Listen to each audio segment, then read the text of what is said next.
lorsque tu entends que tu peux être guéri, tu ne crois plus. Et tu dis, Dieu ne m'aime pas. Si Dieu m'aimait, pourquoi il m'a créé ainsi? Si Dieu m'aimait, pourquoi il m'a fait ça? Si Dieu m'aimait, pourquoi il a permis telle et telle circonstance dans ma vie? Il ne faut pas te considérer comme un sous-homme. Ne te considère jamais comme un sous-homme. Car la valeur de l'homme, ce n'est pas ce qu'il a, mais c'est ce qu'il est. Ta valeur, ce n'est pas ce que tu auras, mais c'est ce que tu es déjà. Je dis ta valeur. Bien-aimés frères, sœurs, ton problème n'est pas plus grand que ton alliance. Ta situation n'est pas plus grande que ton alliance avec Dieu. Tes circonstances ne sont pas au-dessus de ton alliance. Quel que soit ce que tu traverses, sache que tu n'es pas n'importe qui. Tu es fils de Timée, tu es fils de Dieu. Alléluia. Pendant très longtemps, cet homme était mendiant, pauvre, donc dépendant, vivant dans la souffrance, dans les insultes et dans les rejets. Nous-mêmes, nous savons comment nous traitons les mendiants. Ils s'habillent mal, ils sentent mauvais, ils dorment à la belle étoile, ils ont toujours la main tendue, attendant recevoir quelque chose des autres. Si on ne lui donne pas, il ne mange pas. Quand on lui donne, il mange. Sa vie dépend de la compassion des autres, sa vie dépend de la pitié des autres, des efforts des autres, du regard des autres. C'est pourquoi le mendiant fait toujours l'effort d'attirer la compassion des autres. Il ne peut pas faire le joyeux, parce que s'il est joyeux, tu cesseras de l'aider. Vous imaginez? Il doit même faire l'effort de ne pas être heureux, de peur de ne pas attirer la compassion des gens. Et chaque fois qu'il devait demander, il devait demander avec une voix larmoyante pour qu'on puisse avoir compassion de lui. C'était ça la vie de Bartimée. Rejeté, sans domicile fixe, abandonné par les membres de sa famille, car personne ne se sent honoré d'être le frère d'un mendiant, d'être le fils d'un mendiant, d'être le père d'un mendiant, d'être le frère d'un mendiant, ni la sœur d'un mendiant, ni la femme d'un mendiant. Rejeté, abandonné. C'est ça le tableau de cet homme, Bartimée. La seule chose qu'il avait, c'est qu'il avait des grandes origines, mais il était le contraire de ses origines. Alléluia. Pire, il n'était pas que mendiant. Parce que déjà être mendiant dans la vie, c'est grave. Dépendre des autres, c'est grave.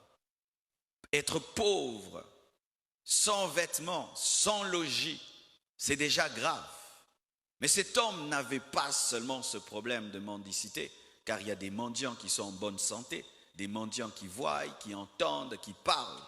En plus de cela, il était aveugle. Vous savez, souvent dans la vie, c'est comme si les problèmes cherchent les problèmes pour s'accumuler, s'accentuer.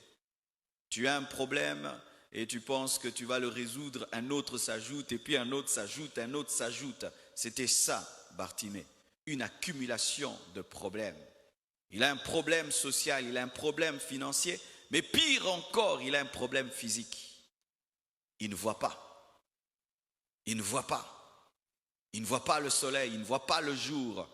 Il ne connaît pas les couleurs. Il vit dans un monde imaginaire, car les aveugles vivent dans un monde imaginaire. Ils imaginent l'eau, ils imaginent le ciel, ils imaginent le soleil. Ils imaginent. Tout se passe au niveau de la tête. Mendiant et pauvre.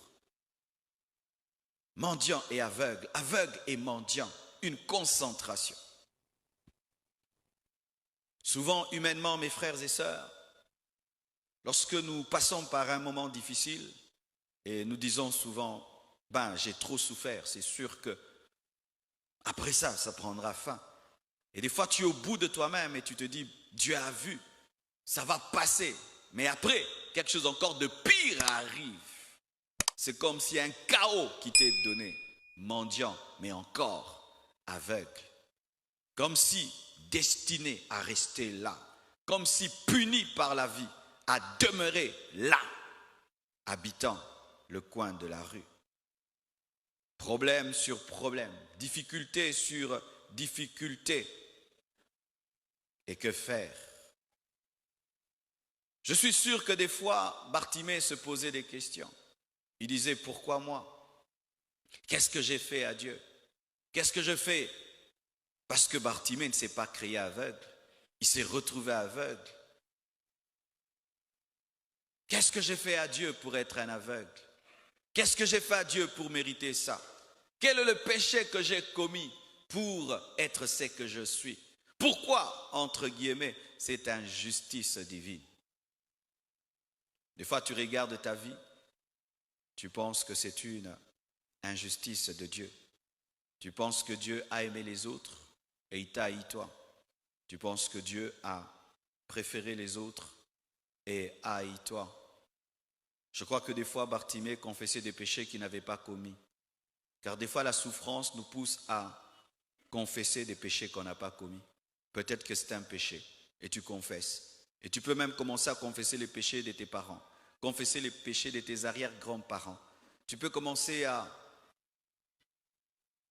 être tellement dur avec toi-même seulement parce que tu veux comprendre pourquoi tu vis ce que tu vis. Des questions, mais souvent des questions sans réponse. Au point où des fois nous devenons des philosophes. Tu te poses des questions et tu philosophes. Mais je crois aussi que Bartimée s'était battu. Il faisait des efforts pour arrêter d'être mendiant. Peut-être que des fois quelqu'un lui donnait un peu d'argent et puis il disait, je pourrais commencer à vendre des choses, mais comme il est mendiant, on peut lui voler toute sa marchandise. Tu fais l'effort de sortir d'un trou et tu te retrouves dans le trou. Tu fais l'effort de sortir du trou et tu te retrouves dans le trou. Des efforts vains, des attentes vaines, des espoirs vains.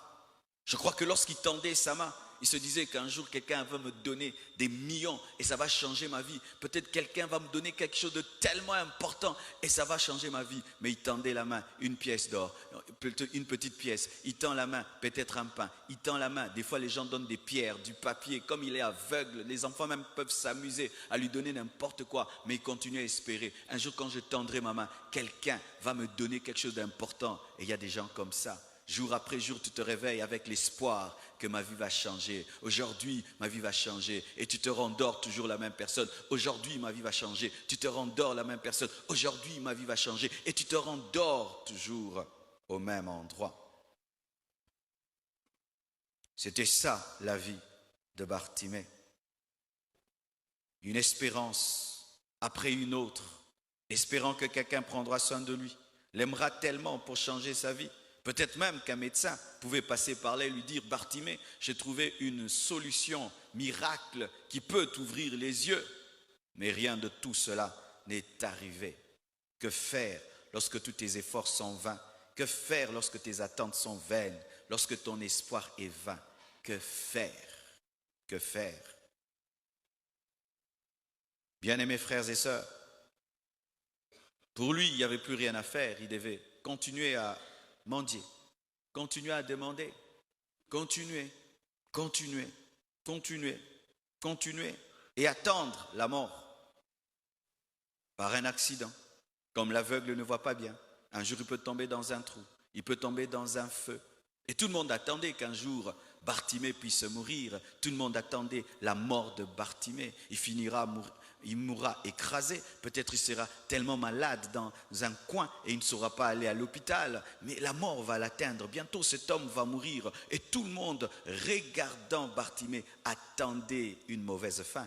Comme toi, les gens te regardent, ils attendent que tu vas finir, tu vas mal finir, tu vas mal finir. Quand ils regardent les éléments de ta vie et que rationnellement ils réfléchissent, ils voient que ta trajectoire est mauvaise, tu finiras mal. Tout le monde désespère sur ta vie, tout le monde désespère. Tout le monde désespère. Tu es comme les filets de pierre vides qu'on commence à mettre ensemble pour les ramener dans la barque parce que ces filets n'ont rien apporté.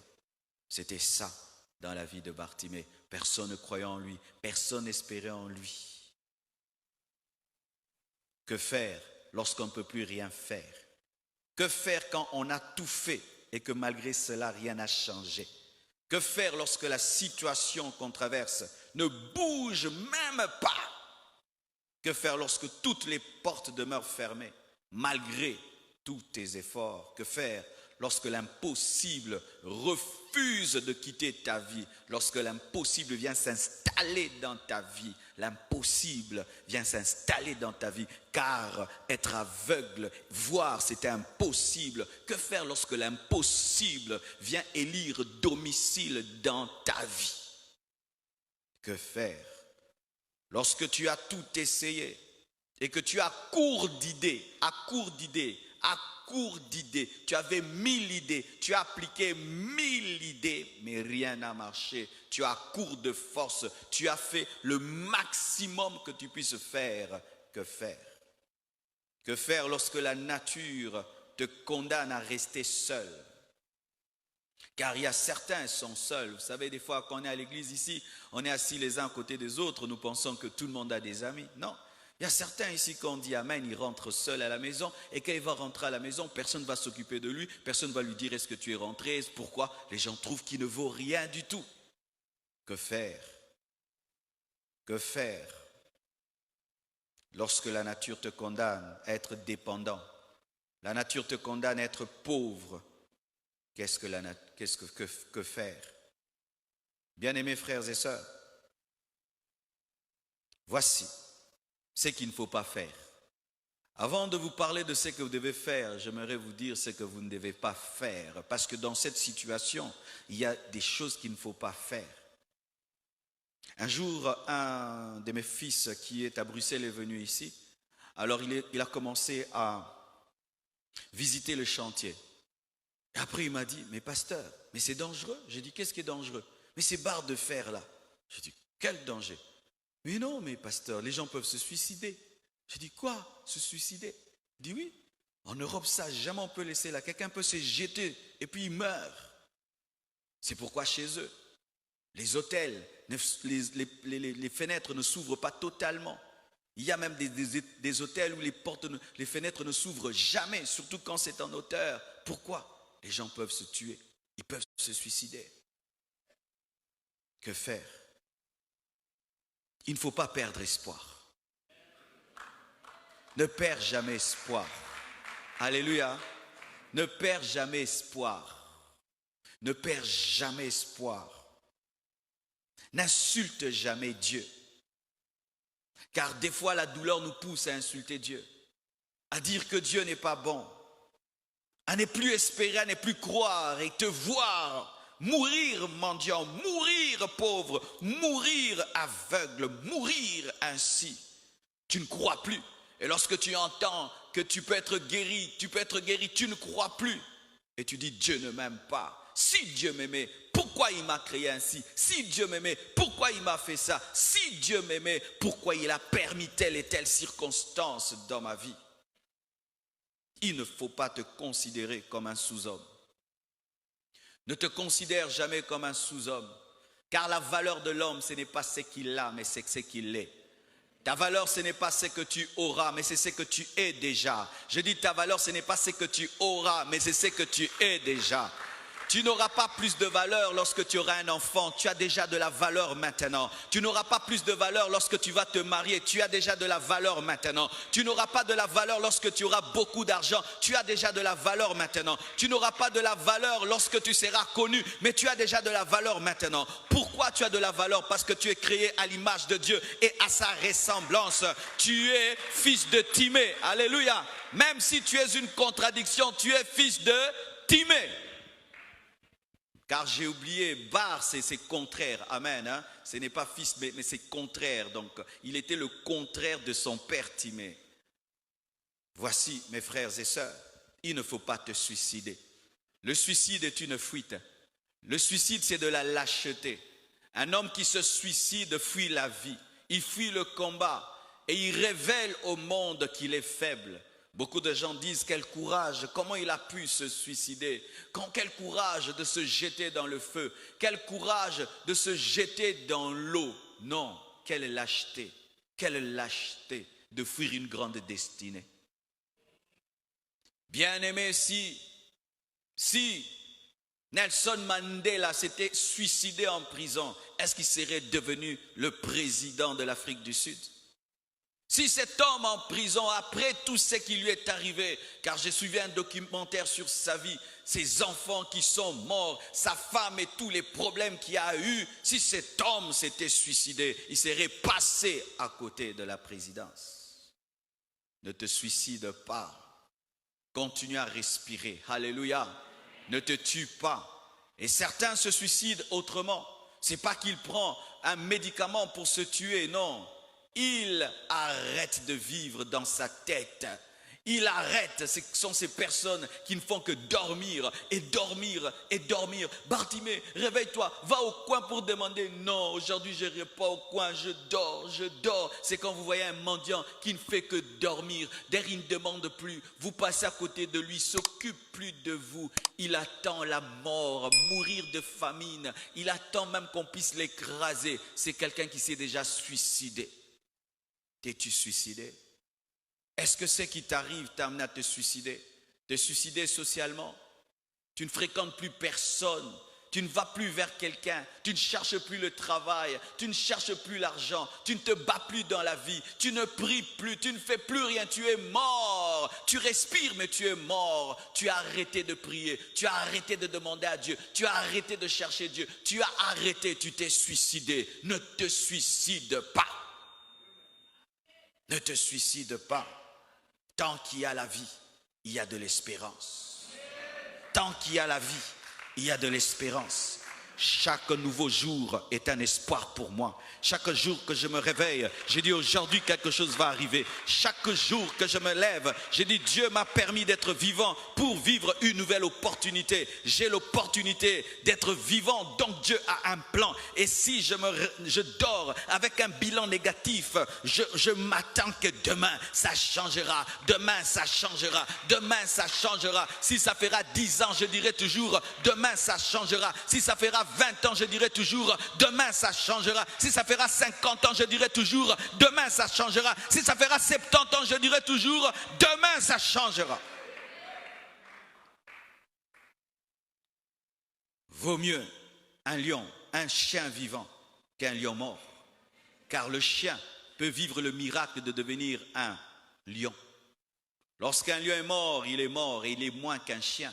Mais un chien peut espérer être plus qu'un lion qui était mort. Il y a de l'espérance. Il y a de l'espérance.